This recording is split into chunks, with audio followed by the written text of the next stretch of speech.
Have you ever felt that uneasy gap between what you say you value and how you show up when the pressure hits? That tug that says it's time to walk the talk and lead with real integrity? This week, I talked with a Kathy Archer, leadership coach and author, about what it means to align your actions with your values when the stakes are high. Kathy shares how two leadership lows reshaped her approach, why competence must come before confidence, and how integrity grows when we name what matters and act on it. In our conversation, Kathy shows how to spot values conflicts on your team, use vulnerable narration to lower the temperature in hard moments, and build micro moments that keep you learning. We also explore her infinite leadership loop. Thank you so much, as always, for listening. Welcome to the Impostor Syndrome Files. My name is Kim Meninger, and as an executive coach and former high-tech leader, my personal mission is to help professionals overcome imposter syndrome so that you can advance your career with confidence. Each week, I interview a new guest who brings a powerful perspective to this conversation, including personal stories, best practices, and new insights. The more we talk about this issue, the more we destigmatize imposter syndrome, recognize that we're not alone, and empower ourselves to access the tools and resources that can help us and those around us. Thank you so much for listening and for sharing with others you think would benefit from this conversation.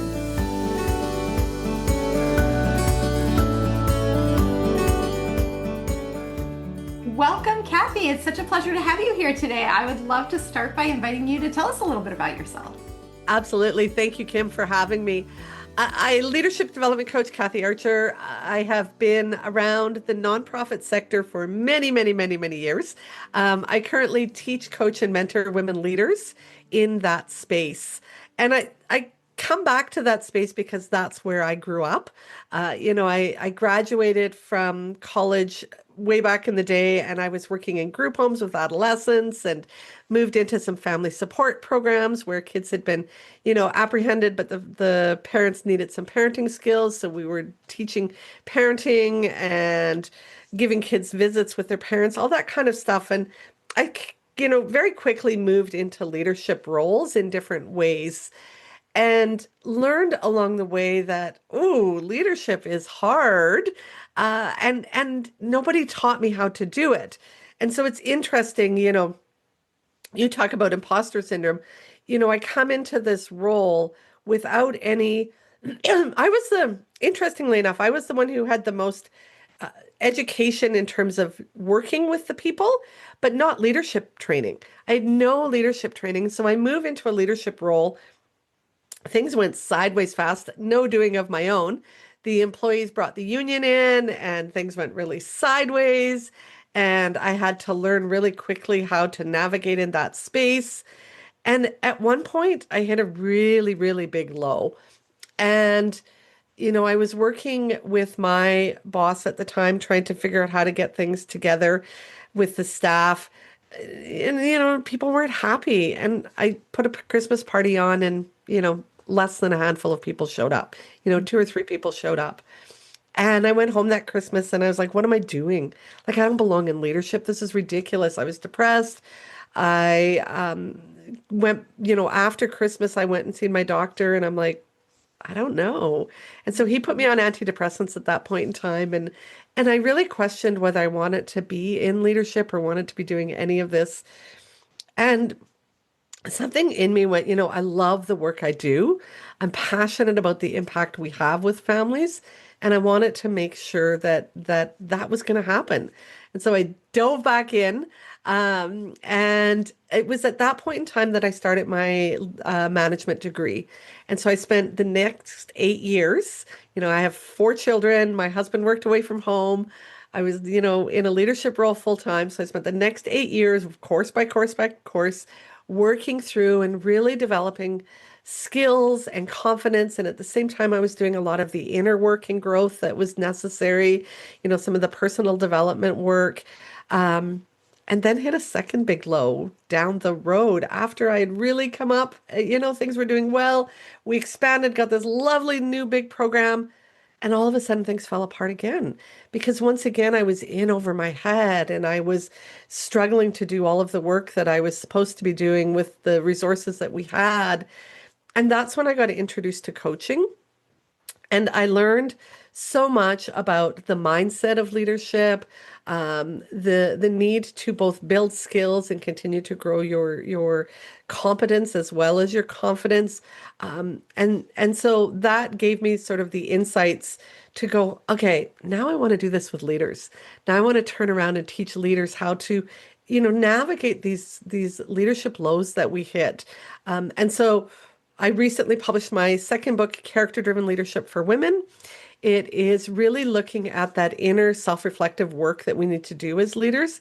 How do we figure out who we are, how we show up, the impact we have, and how do we move on from there? That's a quick story. Oh, thank you for sharing all of that. And I think it brings up for me a, common point of frustration, which is the lack of leadership development within these organizations. And I think it's wonderful that you invested in yourself in the way that you did, but I just it frustrates me to think that that is something that people would feel like they need to do to fill that gap because not everybody has the resources or the time. And it sounds like you didn't have a whole lot of extra time yourself, right? So No, no. When I'm talking to leaders now, and they talk about that self-doubt and the fear and what am I doing? And I talk about confidence as being both a mindset,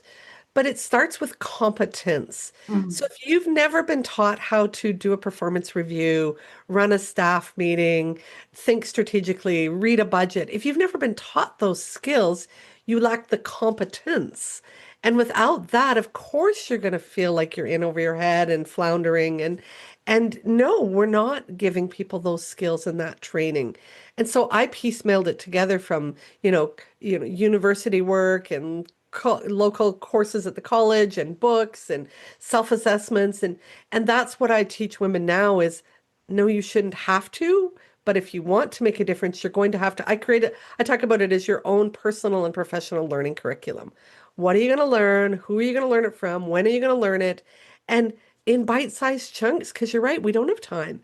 And so people are like, well, I don't have time to take a course and do this. I'm like, do you have 15 minutes on a Saturday morning? That mm. might be where you start, right? If you've got time to scroll, you've probably got time to read a book for a few minutes or, tune into a podcast.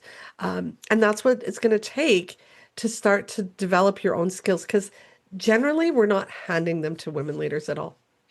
You're so right too about the connection between confidence and competence because I think that you step into this new role, other people clearly have faith in you because they've given you this opportunity, and then you start to feel like, oh no, I'm a fraud, right? What did they see in me? How did I get here? When in actuality, it's simply the fact that you haven't done it before, like you said, right? They're not giving you the resources. So, what is your plan for preparing yourself and getting up to speed on some of these? And although on the, on the frustrating side, it would be great if all organizations came with a really clear blueprint for how to learn this stuff and gave you all the tools and training that you needed. But in the absence of that, there's something really empowering about taking it on yourself too, right? Like you feel like you're in the driver's seat in your own development. Well, and the other part of that is a lot of leadership is personal growth and development. It's not that there's a one size fits all. And we need to figure out what our strengths are, what our gifts are, what our challenges are, and learn to lead from there. So we've all been raised differently, and we all have different little quirks in our, how we were raised. Some of us are people pleasers. Some of us are have this overly high expectations of ourselves and others. Some of us are perfectionists. There's all these things. And so when you're talking about, I'm sitting down to have a conversation with somebody about their performance, um, and they say something back to me that triggers me. What triggers me may not trigger you. You may be like, okay, whatever. And we have to recognize if we're going to learn to lead well, we've got to learn to lead from our strengths. So one of the things that we really want from our leaders is integrity. Integrity is walking the talk, right? So what are my values? What are the things I believe in? What are the ethics, the hills I'll die on? And do my actions match those? And we've not taken the time to go, okay, what are my values? And just because I believe that family is important or work-life balance is important or honesty is important, what does that mean to me? Right? And so when you're in the middle of a meeting with somebody or, a team, and there's this conflict happening, to be able to recognize somebody's got really high expectations for quality, like we've got to get this done, excellent quality. Somebody else is like, but the clients that need it today, we've got like a speed, that speed is quick, important. And somebody else is all about creativity. Well, how do we innovate this? And we're all having these different kind of, this different conversation. And you're going, why is this like this, right? And so that's part of those skills we have to figure out is who am I? How do I show up? And how do I make best use of my skills? Not everybody is a people person. Some people are really good at strategic thinking. Other people can dive down into the data and, really analyze it. Some people just aren't there, and so they need more help with those skills. So when you talk about who am I, right? Are there simple ways to think about that? I think we're so busy, we're just kind of doing and we're not necessarily reflecting. And so I wonder if there are suggestions you have on how to even start there. Yeah, yeah. One is just simply thinking about um, what fills me up, what lights me up, what do I get excited about, what kind of work do I love doing? And conversely, what do I hate? Like Mm. what pisses me off, what annoys me, what irritates me, right? If I have to sit down and analyze, the budget, like, oh my God, poke my eyeballs out, right? Like I can't do that. But put me in a room with a group of people and talk about things, and the ideas are brainstorming, and we're swirling around. Yeah, like that fills me up. So some of that is important to just kind of look at your work and go, which parts do I really enjoy and which don't I? You can also then look at, there's some self-assessments that I often recommend for people. One is called the VIA Character Strengths Assessment, and it will look at it's free. Via.org, I think is viacharacter.org. It will look at your character strengths, so sort of how you show up. So high in hope or fairness or justice, right? Like those kind of things. Maybe you're a real relationship person. Those kinds of things. The other is the Gallup or the Clifton Strengths Assessment, and there's a little bit of a cost attached to that one, but it looks at your talent strengths. And so when you put the two together, it really kind of, okay, here's what I'm good at, but here's how I show up and what's important to me. And so I'll often work with people around those kind of strengths and look at, okay, so what matters? It's also looking at again, we're all raised differently, and so we come into life with this set of values that our family and our culture kind of brought forward. And it's taking a moment to go, okay, prudence or, money management or frugality is really important to me. Okay, but that's how I was raised. Is that a value I still want today? Do I still want it in the same way that I was taught to have that? Is that important? Uh, you know, my mom washes baggies still and saves every, yogurt container imaginable. Okay, do I want to do that still, right? Like, but I'm not going to waste my money either because that's something that's important to me. And so we got to sit with those values. The world has changed immensely. Sitting down and looking at what does fairness mean to me? How do I learn about other cultures and people's views and beliefs? And just taking that time, self-reflection is really the key to all of this. It's sitting down. Again, 15 minutes a week is lovely if you could just do that, to just do some journaling. What are the values that are important to me? What do those values mean? How do they show up? What are the skills that I have? How do I use those skills in decision making, in impacts with other people? Just doing that kind of work. Well, you're making me think about when you talk about the values, which are so important, the a conversation I was actually just having this morning where one of my clients was feeling a lot of frustration and we were talking about it. And, I mentioned it sounds like a values conflict, right? Yeah. And so that helped to put things into perspective. And I think values conflicts can lead to frustration. They can also lead to self-doubt. And you had mentioned too the scenario in which somebody values speed, somebody values quality, right? Yeah. And I think a lot of times when we find ourselves in these situations, especially if we're feeling like we're new and we don't have a whole lot of experience, that when those values conflicts pop up, I'm wrong and the other person must be right, Yeah. right? I Yes. must be doing it wrong. And whereas, different people are going to hold different values. That doesn't make one person's values better than another. So, how do you think about reconciling values conflicts? I think naming them is so important. If I can say, I hear you thinking about creativity and innovation right now. I hear you talking about, the need for speed, right? And if you can name those, at least it helps us all go, okay, here's what we're looking at. I was having a conversation last night with people. We need to find a new place for a regular meeting that we have. And so we started talking about, well, what's important about the meeting space. And it was safety. We're meeting late at night, people are coming into the building and it's dark. We need it to be quiet. And I could sense as we were talking about different things that even within that conversation, there was some people who were more concerned about safety than quiet, right? It wasn't like this was just like a running list of things that were important. And so we kind of then had to go, okay, now let's prioritize those. Which one, and not just thinking about you alone, but all of us, which one is, higher on the priority list. And so, yeah, it starts with naming it, but then having that open dialogue around those values. I wanted to touch on something too, um, when we were talking about values, because when I hit the second big leadership low in my career, one of the things that really kind of felt like it was nailing the coffin closed was when my staff put on my performance appraisal that I lacked integrity. And it Mm. was like, oh, what? Like, and I realized when I started doing values work after with my coach, I had said family was most important to me, but I was working late. I was traveling more than I should. And when somebody, said, "Oh, my kid's sick," or, I'd be like, "Really? Like, you can't come in today?" Mm.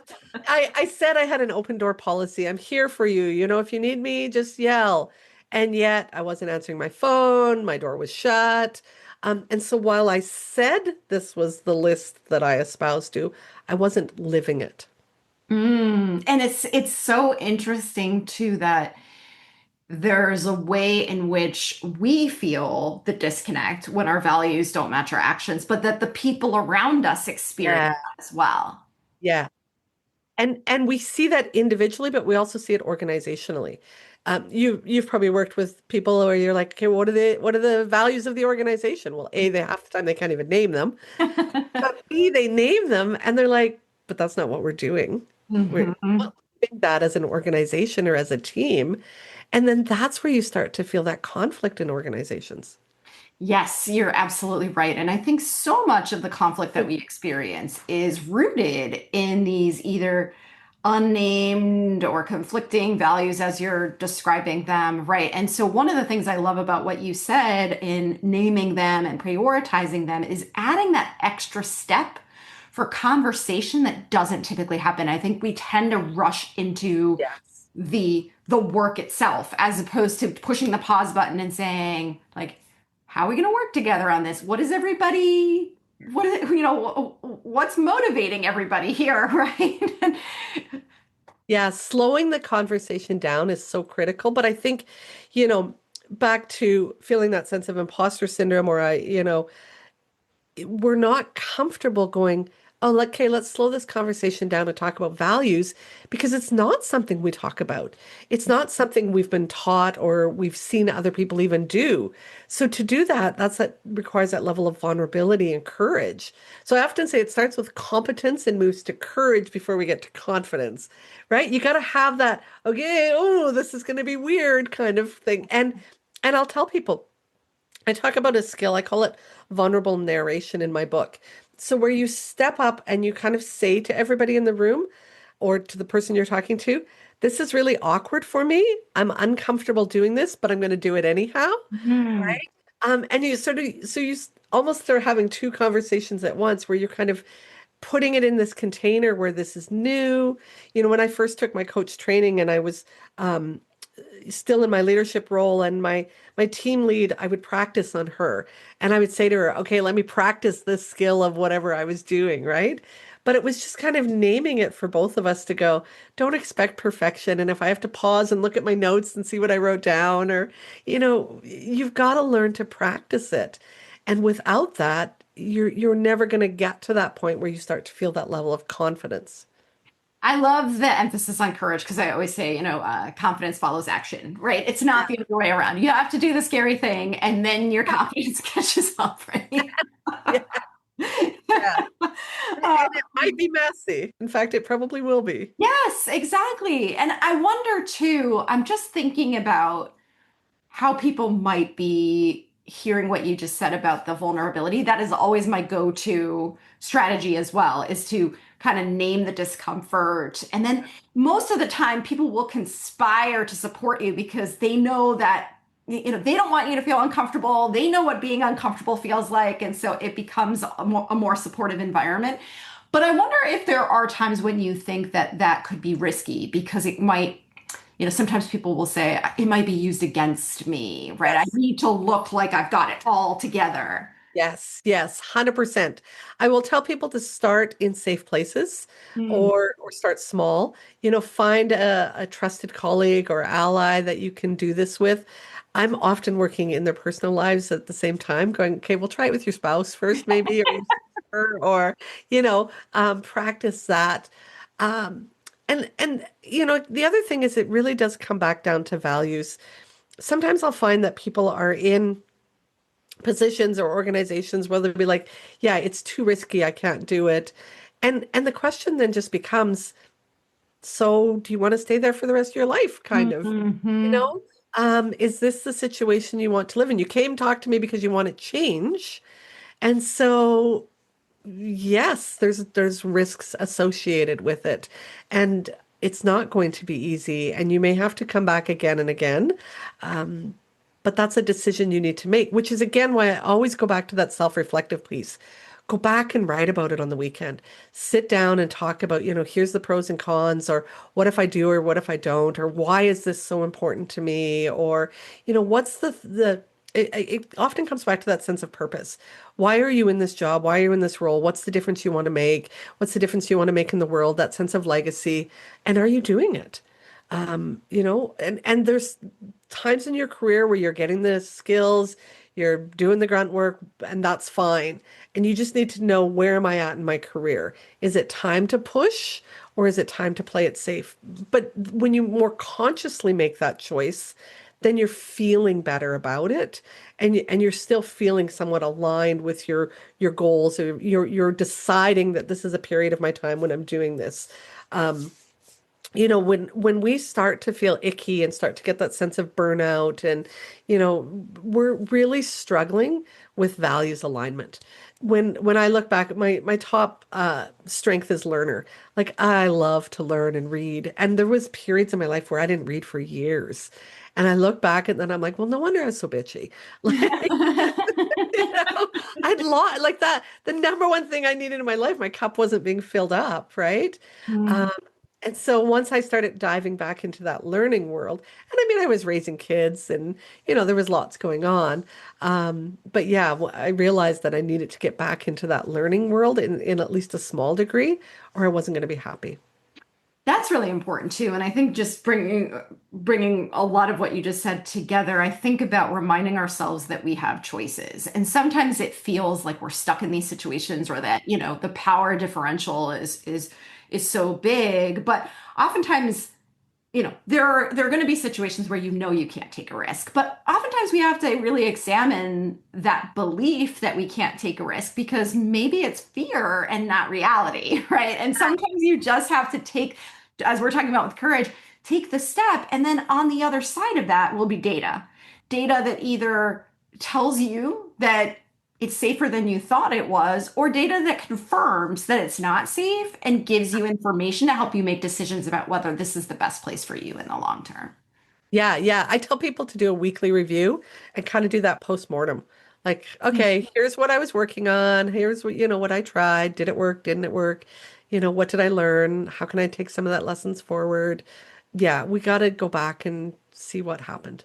Yeah, and that too reinforces the importance of slowing things down, not just in conversation, but with ourselves too, because we're operating at such a rapid pace. We're overstimulated in so many ways that we're not reflecting. And I think that, I see this in my work, I see this in the world around us, is that everybody's under a lot of stress, but nobody can actually pinpoint, right? Like No. what's contributing to it? What can I do differently? Right? It's just kind of this acceptance that life is overwhelming and we have no power over it.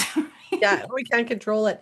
In my book, I teach a model called the Infinite Leadership Loop, and it's 5 Ps: pause, ponder, pivot, proceed, and people. And the idea is we need to ebb and flow between that self-reflection and that engaging with people. So pausing and doing some of that pondering and shifting or pivoting our perspectives, and then, proceed is that courage piece of getting back into action with our people. And some of my students, I have a little assessment where I'll get them to score it. How good are you doing at pausing, and how is your self-reflective practice? And right. And in the scoring process, pause counts twice. So you double the pause score. Because if you don't pause, none of the rest of it happens intentionally. And we don't. We are just go, go, go. We're from meeting to meeting and back to back. And the day blends into the evening, and we never pause. We never stop to catch our breath, to reflect, to ponder, to, just consider things. And we need to do more of that. What would you say to someone listening who thinks that sounds great, but I don't have time for that? Well, probably you have time to scroll, so you have time for that. That'd be my first. Um, you don't have time, you need to make time. And Hmm. this comes back to the prioritizing values, right? And people often think, oh, well, I need an hour. It's like if I don't have an hour to go to the gym, I can't work out. Well, you could do 10 squats. I'm famous for doing my 10 squats. Um, you can find, I call them micro moments of, 5 minutes here, 10 minutes there.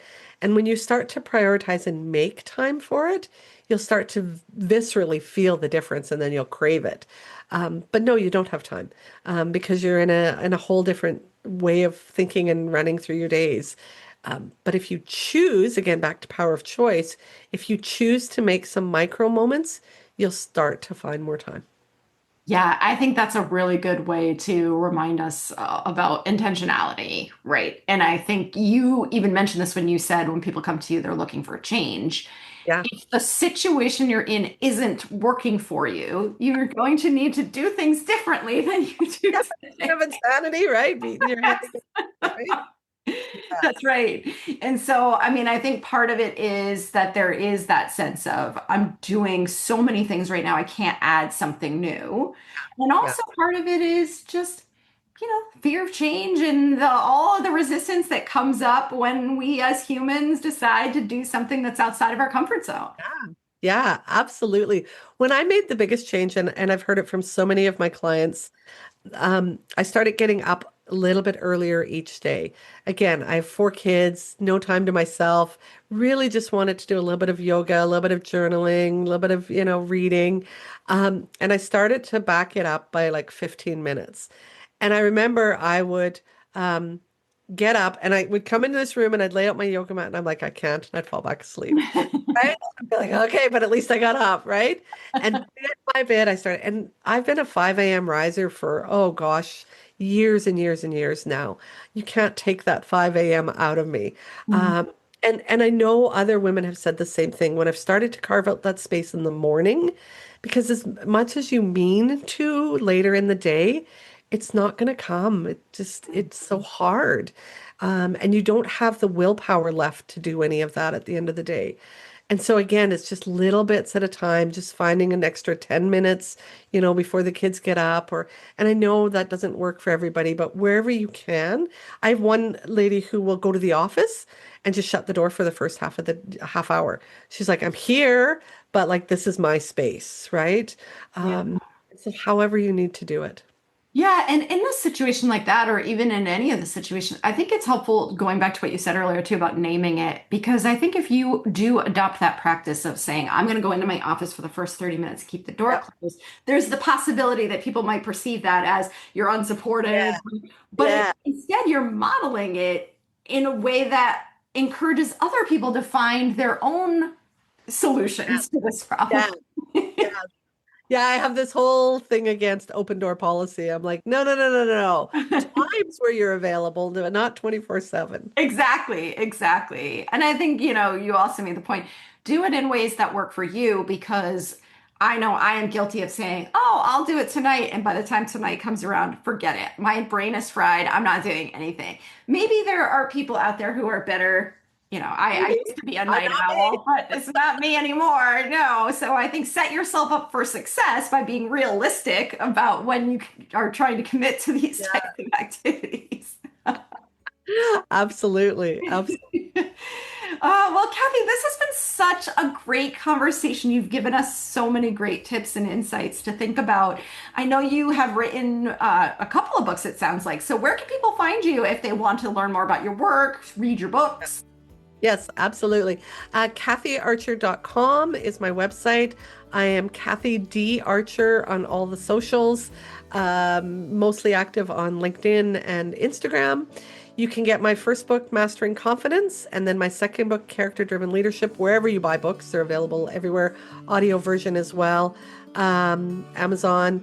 But yeah, you can grab those. And on my website, you can get the first chapter of Character Driven Leadership for free, and the first chapter of Mastering Confidence for free. So if you just head over to KathyArcher.com, you'll find everything you need. Wonderful. So, I'll make sure the links are in the show notes as well. And thanks again for being here. This was really fun and really insightful. Thank you, Kim. Thanks so much for having me. Thanks so much for listening to the Impostor Syndrome Files. If you would like to continue this conversation in a safe and trusted space, I would love for you to join my virtual discussion group every Thursday at 12 p.m. Eastern. For the past several years, the group has been limited to women, but it is now open, regardless of gender, to anyone who is interested in exploring and troubleshooting common workplace challenges, building better awareness of ourselves and others, and becoming more inclusive allies at work. Check out the show notes for more info on how to find us, and please join us next week for another episode of the Impostor Syndrome Files.